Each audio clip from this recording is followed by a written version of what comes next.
Urea rabi సీజన్లో తెలంగాణ రాష్ట్రానికి 12,05,000 metric టన్నుల యూరియాను కేంద్ర ప్రభుత్వం ఇచ్చింది.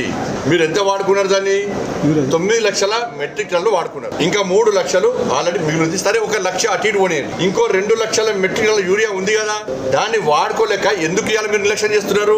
ఎందుకు బ్లాక్ మార్కెట్ తరలింది? మేము ఇన్నోళ్ళు అంటున్నామో బీజేపీలు ఇవన్నీ తప్పు పుచ్చుకొని మోడీ తిడతారు, కేంద్ర ప్రభుత్వాన్ని మోడీ అని తిడతారు. మీకు ప్రణాళిక లేదు, ఒక పద్ధతి లేదు. నిన్నేమైంది? నిన్న మిర్యాలగూడలా లారీ లోడ్ పట్టుకున్నారు. యూరియా రైతుల పొలాలను పోతలేదు, రైతుల పొలాలకు యూరియా పోతలేదు. బ్లాక్ మార్కెట్లకు ఎమ్మెల్యేల గనిమేలు బ్లాక్ మార్కెట్ లోడ్ తరలిస్తున్నారు. మరి దీని మీద రాష్ట్ర ప్రభుత్వం సమాధానం చెప్పాలి. నిన్న మిర్యాలలో కూడా జరిగిన సంఘటన మీద ఫస్ట్ సమాధానం చెప్పండి.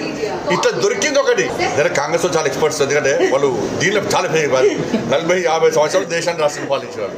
ఎట్లా దొరికిందో అది ఆయన కొత్తగా చేసినాడు ఎమ్మెల్యేలు పోయి. ఇవాళ 2014 కంటే ముందు యూరియా కోసం చెప్పులు పెట్టేటోళ్ళు, సంచులు పెట్టేటోళ్ళు, పొద్దున పోయి లైన్లో నిల్చుంటోళ్ళు. దాని నుంచి ఈ 10 సంవత్సరాల్లో నరేంద్ర మోడీ గారి ప్రభుత్వం వచ్చిన తర్వాత తెలంగాణ రాష్ట్రంలో 10 సంవత్సరాలు తెలంగాణ రాష్ట్రం ఏర్పడిన తర్వాత తెలంగాణ రాష్ట్రంలో 2014లో నరేంద్ర మోడీ ప్రభుత్వం వచ్చిన తర్వాత ఎప్పుడన్నా యూరియా కొరత వచ్చిందా?